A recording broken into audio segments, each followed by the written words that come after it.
Sa pinagpalang araw ng Panginoon sa ating lahat, ngayon po ay araw ng Palma, Palm Sunday. Nanayaan ko po sa service na ito ng Chapel of Worship Christian Faith Ministry upang gunatayin natin ang ginawa ng Panginoon para sa atin sa sangkatauhan. Ito po ang special Palm Sunday service ng Chapel of Worship Christian Faith Ministry.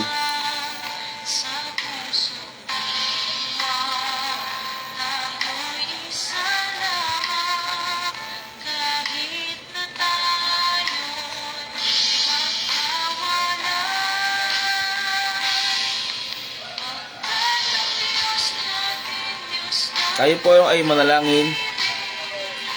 Dakilang Diyos, makapangyarihan, mahabagin sa amin. Muli kami po ay pinagsama-sama nyo sa isang gawain.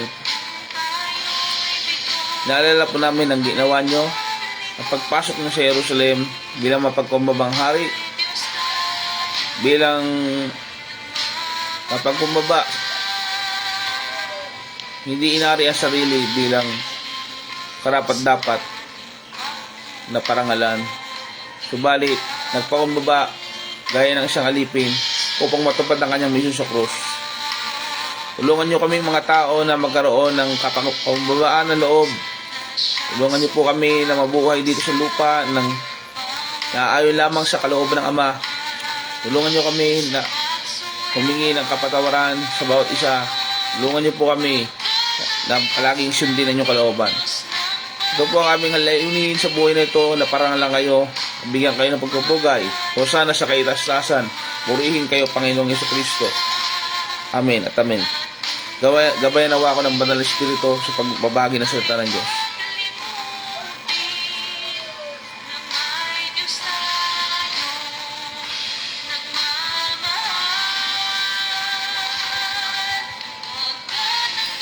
Nating Diyos ng pag-ibig, magmahalan tayo't magtulungan.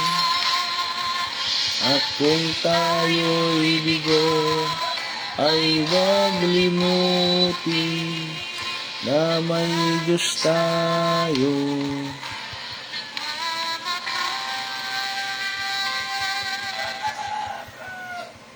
Diyos ay pag-ibig.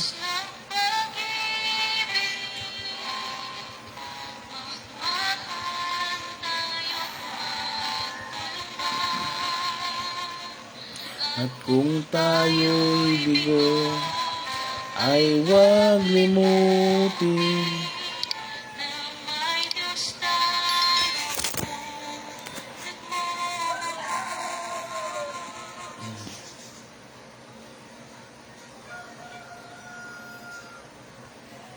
Ngayon po ay araw ng palaspas, mga ginigilo kong taga-subaybay. Ang pag-aaralan po natin ngayon ay ang nakatuon sa pananaw natin sa pananampalataya patungkol sa ating mapagkumbabang hari. Unang punto sa pag-aaralan natin ay ang Mateo, Kabanata 21, versikulo 1 hanggang 11. Ating po pagmunilayan. Mateo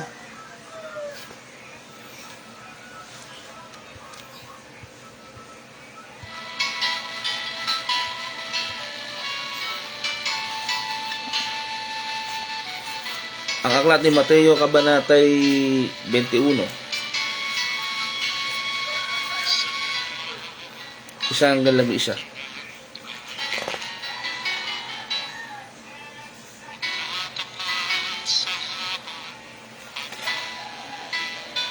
At nang malapit na sila sa Jerusalem at magsidating sa Betpage, sa bundok ng mga Olibo, ay nagsugo nga si Jesus ng 2 alagad. At sinabi sa kanila, magsiparon kayo sa nayong nasa tapat ninyo, at pagdakay masusumpungan ninyo ang isang nakatali ng babaeng asno na may kasamang isang batang asno. Kalagin ninyo at dalhin ninyo sa akin. At kung sino man ay magsabi ng anuman sa inyo, ay sabihin ninyo, kinakailangan sila ng Panginoon at pagdakay kanilang ipagdadala siya. Nangyari nga ito upang matupad ang sinalita sa pamamagitan ng propeta na nagsasabi, sabihin ninyo sa anak na babae ng Sion, narito ang hari mo'y pumaparito sa inyo na maamo at nakasakay sa isang asno at sa isang batang asno na anak ng babaeng asno at nagsiparoon nga ang alagad at ginawa ang ayon sa pinag-uutos ni Jesus sa kanila. At kanilang dinala ang babaeng asno at ang batang asno at inalagay nila sa ibabaw ng mga ito ang kanilang mga damit at dito sila'y sumakay. At inilatag sa daan ng kalakhang bahagi ng karamihan ang kanilang mga damit at ang mga iba'y pinagsiputol ng mga sanga ng mga punong kahoy at inalatag sa daan. At ang mga karamihan na nga sa unahan niya ay nagsisunod, sisigawan at nagsasabi, O sana sa anak ni David, mapalad ang bumaparito sa pangalan ng Panginoon. O sana sa kitaas-taasan. At nang pumasok si Jesus sa Jerusalem ay nagkagulo ang buong bayan at sinasabi, sino kaya ito? At sinasabi ng mga karamihan na ito'y ang propetang si Jesus na taga Nazaret ng Galilea. At pumasok si Jesus sa templo ng Diyos at tinaboy niya ang lahat ng nagbibili ng templo at ginulo niya ang mga gulang, namamanta sa lapi at ang mga puuhan ng nagbibili ng kalapati. Verse 21, At sumagot si Jesus at sinabi sa kanila, katotohanan ang sinasabi ko sa inyo, kung kayo'y may pananampalataya ay di magagalingan, hindi lamang manggagawa ninyo ang nangyari sa puno ng igos, kundi maging sabihin ninyo sa bundok na ito, mapatas ka at magsugba ka sa dagat ay mangyayari. Pagpalain po ang pagbabasa po ng salita ng Panginoon Diyos. Sino nga ba itong mapagkumbabang hari? Ito po ang ating Panginoong Hesus. Ito po ang dakilang Panginoong Hesus. Ang paghaharing sinasabi dito, mga hindi ko taga-subaybay, ay hindi kagaya ng hari dito sa sanlibutan na dinadakila na kagaya sinasabi na sa monarkiya na kung saan hindi susundin ang isang hari. Subalit dito ang pagkakumbaba ng Panginoong Hesus bilang nakasakay sa isang asno. Inaayos ng Panginoong Hesus bago siya pumasok dun sa tinatawag nating tarangkahan. Pagdaan niya sa tarangkahan na yon ay inaayos niya. Sinabi niya sa mga alagad ang mga gagawin at sinunod nga ng mga alagad. Nalaman natin na hindi pa nangyayari ay alam na ng Panginoon ang mga bagay-bagay. Dinetalye niya, alam niya, kabisado niya ng Panginoon ang mangyayari sa hinaharap. Kaya sino ba tayo para hindi magtiwala sa Panginoon? Ang gaya na lamang na isang asnong nakatali, ang isang kumbaga kung iisipin niyo, yan po yun, yung kabayo po na maliit po yan, na hindi pang hari po yan, pero dahil sa kapababa ng Panginoon, pinakita niya ang kanyang soberanya. Dinakila siya ng mga tao at sinabing siya na nga ang Mesiyas na darating. Siya ako sana. Dumating siya bilang simbolo ng isang pagkumbabang hari, bilang simbolo ng kapayapaan at kababaang loob.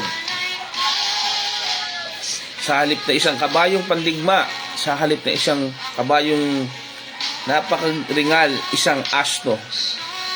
Purihin natin ang Panginoon sa kanyang ginawa. Noong mga panahon niya, sumisigaw ang mga tao, sana. Sabi ng mga tao, iligtas mo kami. Nangangailangan po ang mga tao ng kaligtasan mula sa kanilang mula sa sariling kasamaan po ng mundong ito. Mula sa panahon nila sa pananakop ng mga Romanong kawal, pananakop ng Romanong imperyo, nangangailangan sila ng tagapagligtas.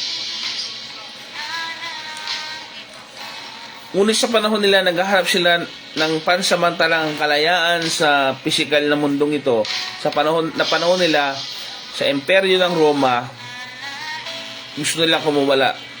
Hindi po yung kalayaan mula sa pagkaalipin sa kasalanan, na talagang layo ng Panginoong Hesukristo sa ating sangkatauhan. Ang haon na dito ay upang dapat ma-recognize natin o makilala natin si Kristo bilang tunay na hari ng ating buhay, bilang tagapagtagumpay ng ating buhay.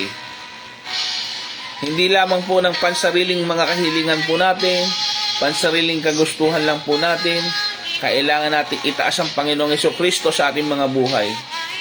Kailangan po natin ang Panginoon sa ating buhay. Basahin nga po natin ang Marcos.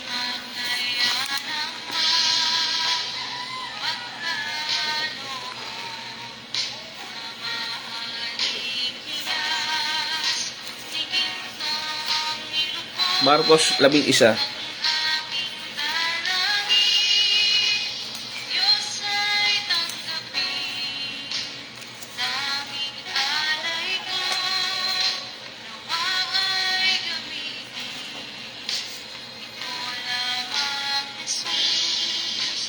Una hanggang 10. At nang malapit na sila sa Betpage at ang Betanaya, buong bundok ng Olibay, sinugo niya ang dalawa sa kanilang mga alagad. At sa kanila'y magsiparoon kayo sa nayon sa tapat niyon, at sipasok roon ay masusumpuan ninyo ang isang nakataling batang asno na hindi pa nasakyan ng sino man. Verse 5-7. At ilan sa mga nakatayo roon ay nangangagsabi sa kanila, ano ang ginagawa niyo sa inyong kinalag na mga batang asno? At sinabi nila sa kanila, ayon sa sinasabi ni Jesus, na pinabayaan nila sila ay nagsialis.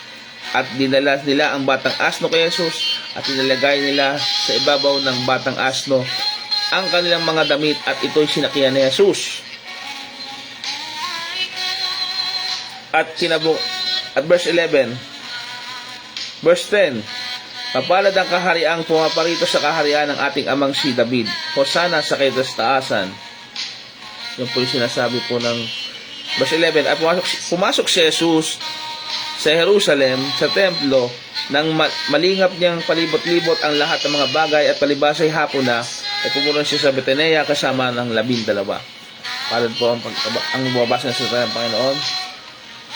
Naintindihan po natin yung detalyadong pagsasabi ng Panginoon ng mga command niya po ay nangyari po. Nais po nating malaman yung kapangyarihan ng Panginoon, yung otoridad ng Panginoon sa mga bagay-bagay. Nang hiramin yung asno na yon, napakasimple po, yung pagpapahiram ng mga alagad ng mga damit po. Nangangahulugan po na sa buhay po natin ito, hindi na po natin kailangan ng magarbong mga bagay-bagay, hindi natin kailangan ng mga materyalosong mga bagay upang makapaglingkod ng wasto sa Panginoon. Na kailangan lang natin ibigay kung anong meron tayo. Lahat ng meron tayo sa pag-aari natin, lahat ng anuman sa buhay natin ay sa Panginoon. Hinihiram lang natin itong buhay na to. Kailangan nating alalahanin na ang hari ng mga hari, sa Panginoong Hesukristo, ay ang dapat natin sundin. Kailangan maging masunurin tayo bilang tayo yung mga alagad niya. Sumunod lamang po tayo sa kanyang utos. Bagamat kakaiba sa pandinig, kakaiba sa ating mga ang mga utos ng Panginoon sa atin bilang mga Kristiyano ay dapat lamang po. Dahil ito po ay magpapagpapatatag ng ating pananampalataya. Ang araw po ng palaspas na ito, na inaalala po ng masangka Kristiyano sa buong mundo, ay pagpapaalala na tayo pong mga Kristiyano ay tinawag para sumunod. Nilatag na po ang mga plano, ang mga sa kaligtasan. Naroon dito mga ginigiling ko manood, inyong sundin ng Panginoon na sumunod sa Kanya. Ating alayan ng ating mga buhay, hindi lamang po ng pagpaparangal sa bibig, hindi lamang po sa pagpaparangal ng panlabas, kundi ialay natin ang ating mga buhay sa paanan ng Panginoong Hesus. Ang buhay natin ito, pahiram lamang, ay dapat lamang ibigay sa Panginoon. Siya po ang ating tagapagligtas. Ang misyon ng Panginoon sa krus ay nagampanan niya dahil sa kakumbabaan, sa pagpatitiwala sa Ama, sa pagbibigay sa Kanya ng buhay. Ganun din po tayo. May mission po tayo sa mundong ito. Ang mission po natin ay makilala pa ng gusto at maipangaral sa iba at tanggapin po ng iba ang Panginoong Hesus. Ang kagalakan po natin ay kagalakan ng Panginoon. Marami po tayong hinihingi sa ating Mesiyas na mga katuparan sa ating mga kahilingan. Subalit, alam po natin na sa pagbabalik ng Panginoon, siya po ibabalik. Tayo po muli ay pupurihin siya ng hosana sa kaitastaasan. Subalit bilang isang maringal na hari na, isang hari na tunay na hari ng mga hari. Bagamat yung ginawa niya sa krus ay pansamantalang pagpapakita niya ng humility sa kanyang Ama, sa ating sangkatauhan bilang isang totoong hari na hindi politikal, hindi isang mapagpaimbabaw na namumuno, kundi isang totoong hari na dapat lamang nating sundin sapagkat siya ang tagapagbigay ng kaligtasan o salvation sa atin. Dapat nating maalaala na ang pagpasok niya sa templo ng Jerusalem ay isang bagay na nagsisimula muna sa ating mga puso. Siya po ay dapat natin papasukin sa ating puso. Siya po ay panumbalikin natin sa Kanya, sa ating mga puso, ang mga bagay na dapat nating isuko. Tayo po yung mga taong yun na nababasa na sa Biblia. Tayo po yung mga pilay. Tayo po yung mga bulag. Tayo po yung mga makakasalanan. Tayo po yun, yung mga nababanggit sa Biblia ng mga abusadong mga tao. Tayo po yung nagpahirap sa Panginoong Hesus. Alalahanin po natin ang mga bagay nito, ang sakripisyo ng Panginoon.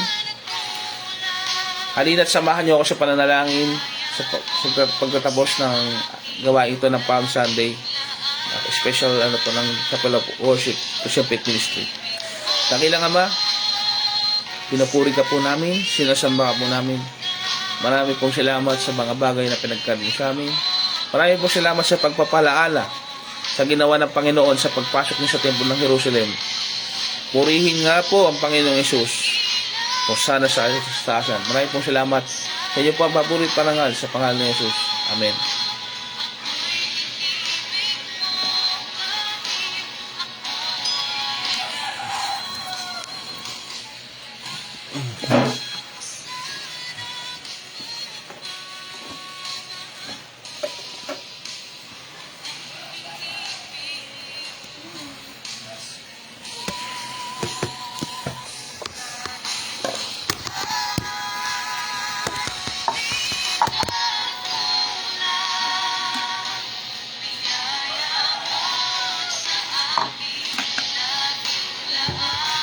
Nagdako naman po tayo sa pag-alala sa kamatayan ng Panginoon at muling pagkabuhay.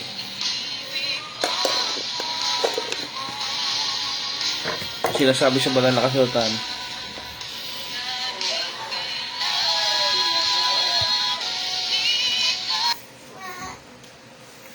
ito ang aral na tinanggap ko sa Panginoon ay pinabahagi ko naman sa inyo. Nang gabing siya ay kinagkanulo ay dumampot siya ng tinapay at pinagputol-putol.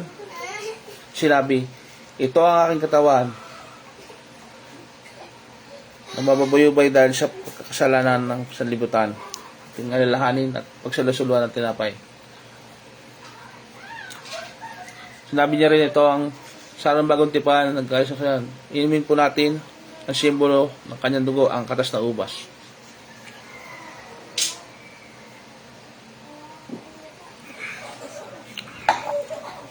Pagpalain po ang mga tinanggap po natin at dinaalala po natin kamatayan natin Panginoong Hesus Kristo. Maraming po salamat po, Ama. Muli ito po ang special Palm Sunday ng Chapel of Worship to Shepherd Ministry. At tayo po ay palaging mabuhay sa pananampalataya. Purihan ng Panginoong Kristo. Mayo po tayo. Sa ngalan ng Ama at Espiritu Santo. Amen.